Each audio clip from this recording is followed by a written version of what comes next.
All right, we are now joined by Jimmy Jackson, pitching coach here at the University of Maryland. First and foremost, thanks for taking the time. Appreciate it. I want to ask you about kind of your philosophy and your philosophy for the staff as a whole within kind of creating individuals and individual development. Yeah, I think that's one of the interesting things for us with the motor preference stuff. When we say we're able to individualize things for players, even when they come on a recruiting visit, we can prove that to them, as opposed to just saying, what the bulk of the country says. Everybody likes to individualize things, but once we test them out through their preferences, we're able to then know exactly what they can and cannot do physically, even mentally. So that's how we individualize things, which goes right in line with our philosophy, which is simply coaching everybody for who they are. So, Coach Swope likes to say it all the time, we're not trying to fit them to we're trying to fit them to baseball, not vice versa. So yeah, that's basically our philosophy.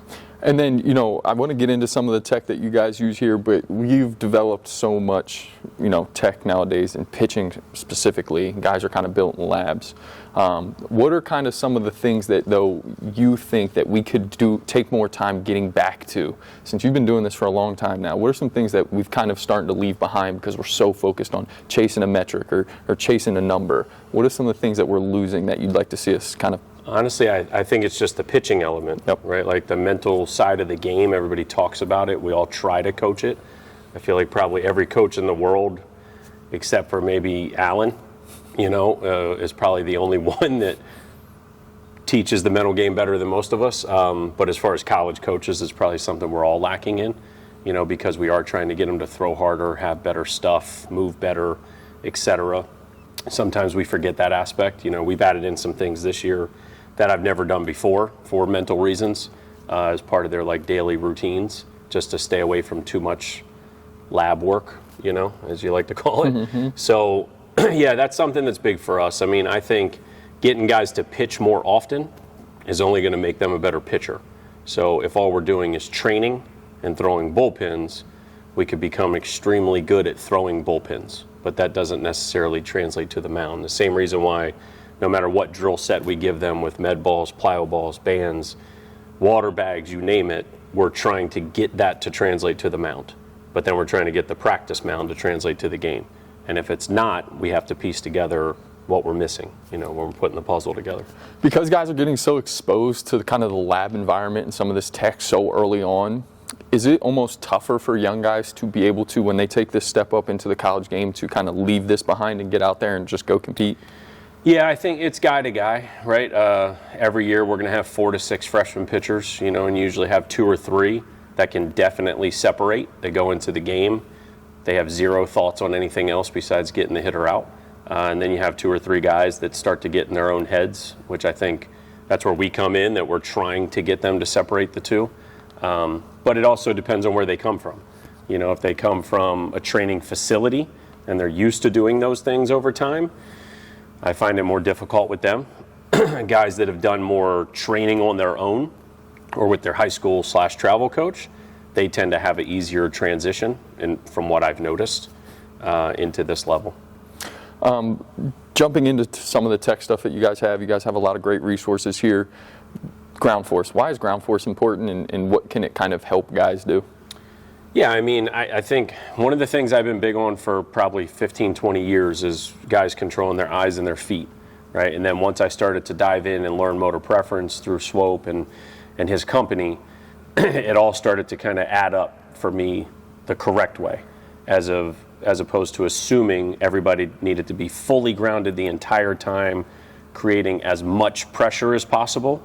Now I've learned the difference as to how come some guys can create half that pressure, but as long as they're doing it efficiently, which we'll see through what we have, now it makes more sense and I understand it because it fits their profile. So the ground force aspect is still extremely important, one of the most important parts, but knowing when they're supposed to do it and how much, I think, is the factor that we do a little bit better job, to be honest, than what most do. Just because of knowing their preferences.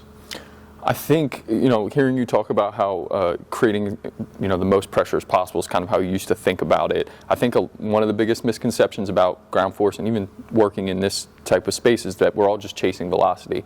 What other ways are you building a pitcher outside of just the velocity when you're looking at ground force, when you're looking at even TrackMan data or using the Edgertronic? What kind of things are you really attacking? Because it's not all just a velocity number, I'd imagine. No, and I think all of our players, of course, all of our pitchers want to throw harder, right? And I tell them all the time, I wish every guy on our staff threw 98. But I also need you to throw strikes, and I need you to get guys out, and I need you to get ahead. So the thing we try to get them to realize over time of them being with us is how easy can you throw fast. So not necessarily how fast can you throw. So when we recruit a guy, they come in, they're 88 to 92, but they touch 94. You ask that athlete, how hard do you throw? They're going to say 94 because that's their peak, right? Just like you ask a hitter for exit velocity, they're going to tell you the highest number they ever hit. So for me, it's getting them to understand, okay, well, when you're throwing 88 to 92 and you've touched 94, how can we sit 92, 93, and how effortless can that be? Because again, reverting back to the MP stuff, is we're trying to get them in their best balance points, which should be efficient movements for them, which makes it less effort to produce the amount of force in the ground as opposed to what we're getting out of their arm. So kind of getting them to understand these things, I always, kind of harken back to how do you create the buy-in then so that you can show these guys this data, these numbers, and get them to believe that, hey, this is kind of the area we need to improve. How do you get them to buy into it? Because without their buy-in, you can be the best coach in the world. It's not going to help much. Yeah, and that's, especially nowadays, I feel like that's one of the trickier parts, right? Because they have been so educated, or at least sort of educated, right, through social media, things that are out there, training facilities they go to, things like that. The hardest thing that I've ran into is when a kid we're recruiting or have already committed go somewhere new, start to get trained by somewhere new, and they see a jump in velocity. Doesn't mean they see a jump in their stuff or spin or a new pitch, just simply I threw 3 mile an hour harder when I went to X place. Now they equate every single thing I did at that place must have been right because I threw harder. Right. But if it didn't make them a better pitcher, then that's where I have to try to get them to backtrack and say, okay, well, when you threw harder, did you get sore?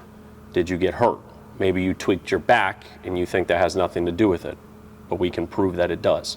Getting the buy-in is tough, but I think the way we go through the recruiting process, at least now that I've been here going into my 3rd year and Swope's been here forever, he's had that side of things with the pitch or with the hitters.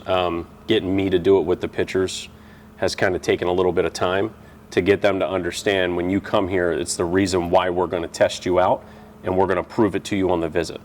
So if it makes sense and we're leading you down the right path, then they're going to commit here.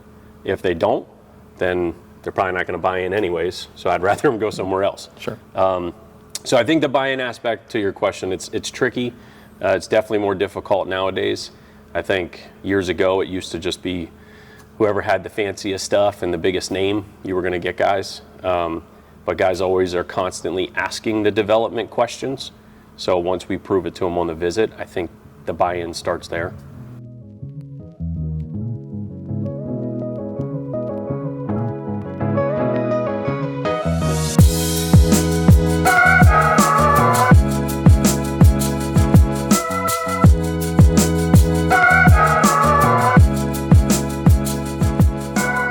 All right, so let's jump into some of the tech you guys are using in this facility. I know you have TrackMan, you have Edgertronic.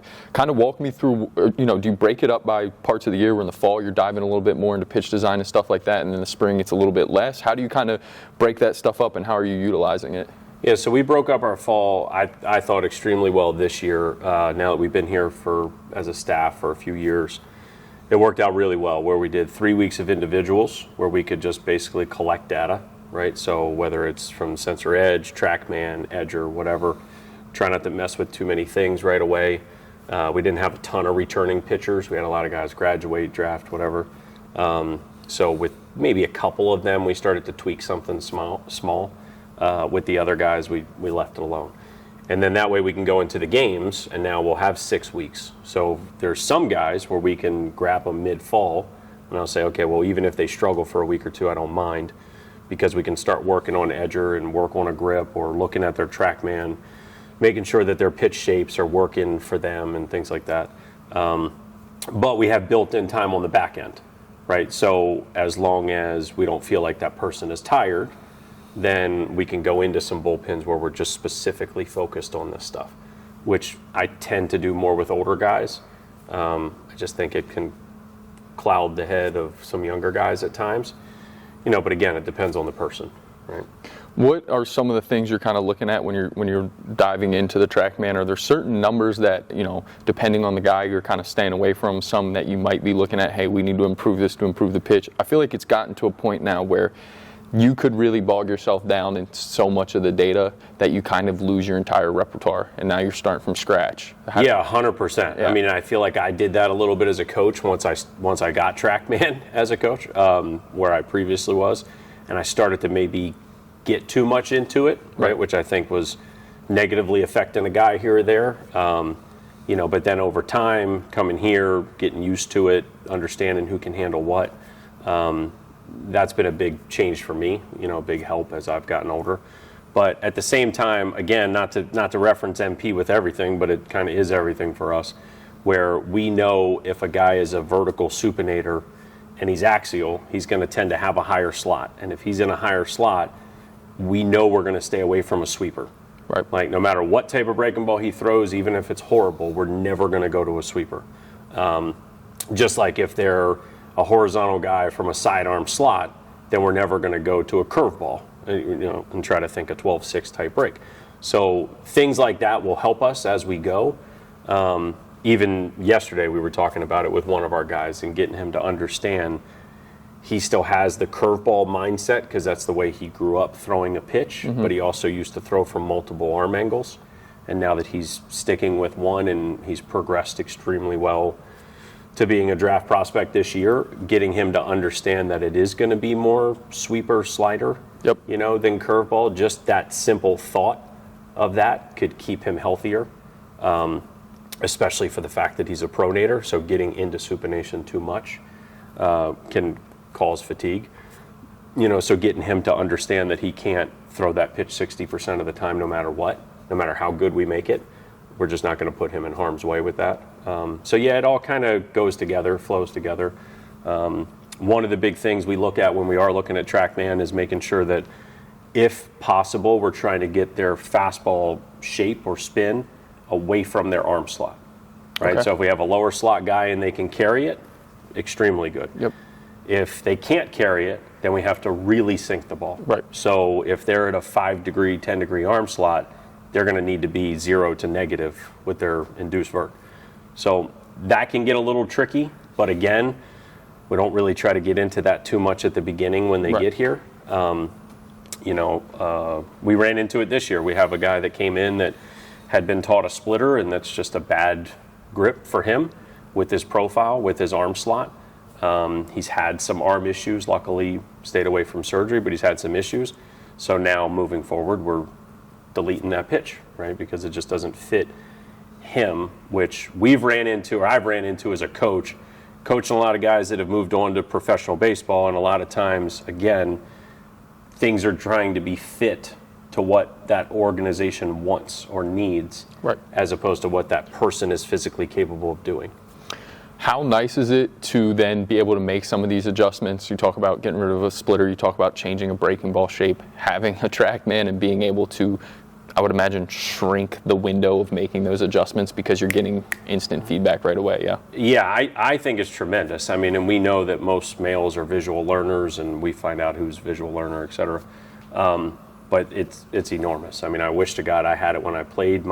My adjustments, because my head couldn't stay on target, I tend to move my head a lot when I would throw, was a coach telling me, yes, that was correct.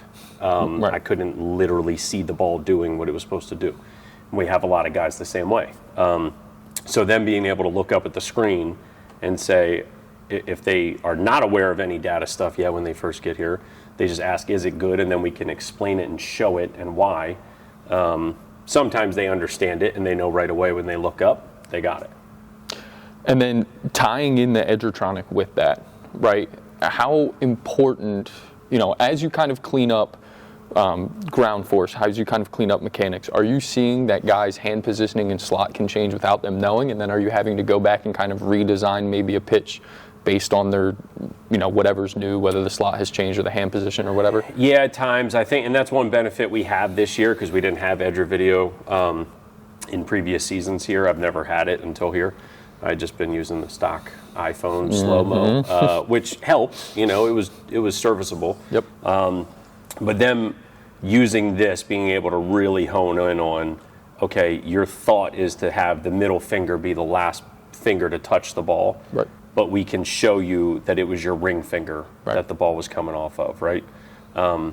Even though they felt and they swear it was my middle finger, right? They actually see it, right? So changing the axis of the ball tends to be a little different. The arm slot thing is a big deal that I think most people struggle with, especially when you're recruiting really good athletes, which I think we've done a good job of. We have a lot of guys that have a lot of good feel, but sometimes that can be a negative because then they can really manipulate their slot based off what they're trying to get the ball to do. Which again goes back to something we were talking about, 20 minutes ago, was getting them to understand how to pitch is extremely difficult now compared to what it used to be because they're trying to cheat to get the movement that they want, as opposed to just get the miss or the ground ball that they want. At the same time, though, how important is it to make sure that you're keeping them athletic and they're not becoming too kind of stiff and robotic? Because you've talked earlier and you're basically saying you want efficient movers. You need guys who can move efficiently. That's the cleanest path, throwing hard without feeling it. So how important is it trying to keep them athletic but keep them in that slot? Yeah, it's extremely important. And I think if they vary slots in the sense of 3-4 inches one way or the other, no big deal. A hitter's not going to be able to see that. But if they're varying 10 to 12 inches, it's very different. But again, I think they're still moving athletically when they do it. They might just not be staying inside their preferences when they do it. Right? So then again, that reverts us kind of working backwards to say, well, you're putting yourself in harm's way because your slot is dropping and this is your profile, right? Or you got out of your best balance points because you're trying to cheat a movement. Like a typical thing that I see with a lot of incoming guys is issues with changeups where they're just trying like crazy to turn it over and make it drop off the table and run 20 inches. And if they see 20 inches horizontal, they're like, oh my God, it's the best pitch ever. Or -2, it's the best pitch ever. It's like, yeah, well, you threw that sidearm and you really throw from up here. So that's a difficult part of the process. But they get it once they see it, for sure. Which is where the edger comes in and the TrackMan combined really kind of blends the two things together.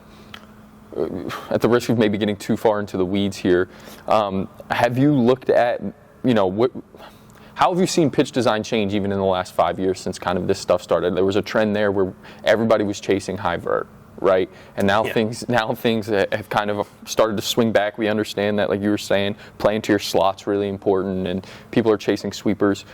What's kind of changed since then? And I guess a question I've been wondering about is fastball shape.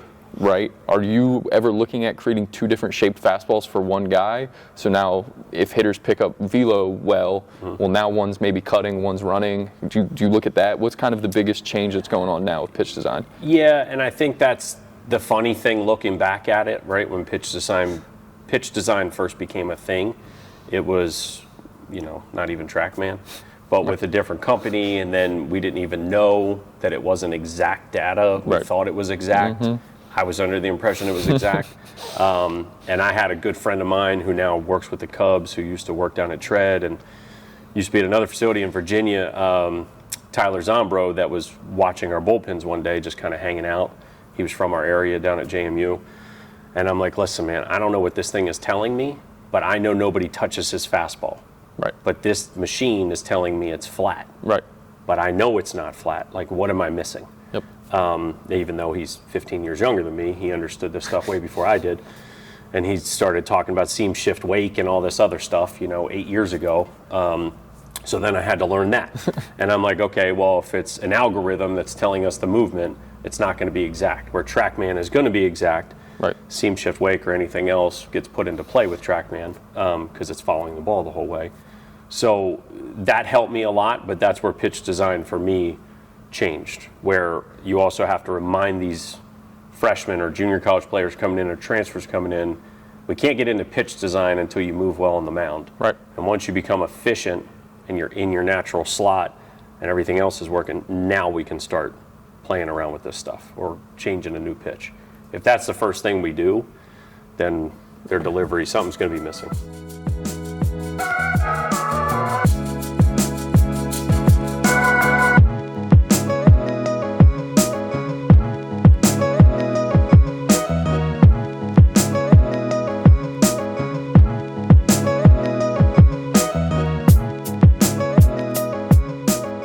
All right, so we talk about pitch design, we talk about kind of movement profile, and then we also talk about having to tie in the competition piece of things. When you go to pen day, how are you deciding, hey, this is what needs to be focused on this day and what's important in that session that day?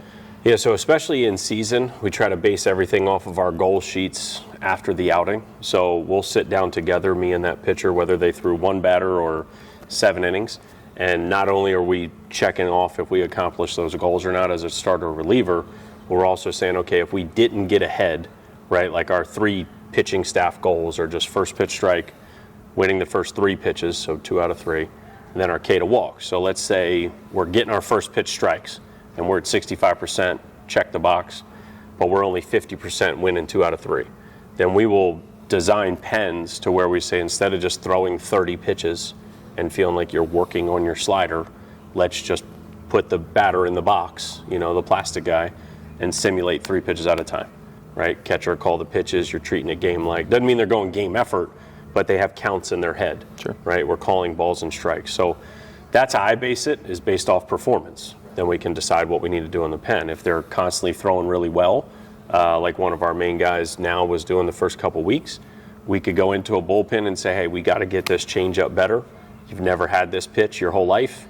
If we can get it, it's a weapon. So now we need to spend half of this bullpen on executing changeups for strikes.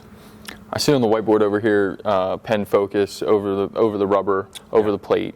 Kind of explain that to us and why it's simple but extremely important. Yeah, it's something, it's not my idea. I stole it like everything else, whether it's MP learning from Swope or, water bag stuff from another guy or, whatever. I heard it a long time ago at Pitchapalooza. I don't remember. I want to say it was Derek Johnson that was presenting that year. I heard Brownie say it at some point later, but I believe it came from DJ. I'm not sure. But yeah, it was just once I heard it that first time, it was like, oh my gosh, this is genius. It's simple, but it's genius because I even run into it as a coach, and I'm sure every coach out there, if they're being honest, does the same thing. You're trying to work on a guy's delivery one day, and then all of a sudden you see a pitch move incorrectly. And then you start talking about that movement, right? Not just their hand. And then next thing you know, you're like, okay, well, yeah, but when we go in, you can mess up. It's like, well, wait a minute, which thing are we working on? Right. And I run into that. So it's not only a reminder for our guys, it's a reminder for me to say, okay, before that pen starts, before I tell you what I think you need to work on, what do you want to work on? And if they're just worried about getting in profile and feeling good and whatever, okay, then we're going to stay over the rubber today. If it's not, then I will not mention one thing with delivery. We'll keep letting the drills do the work for that, and we're just going to be focused on over the plate, what the pitches are doing or the counts or whatever. Jimmy Jackson, Thanks so much for your time today. Yes, sir. Appreciate it.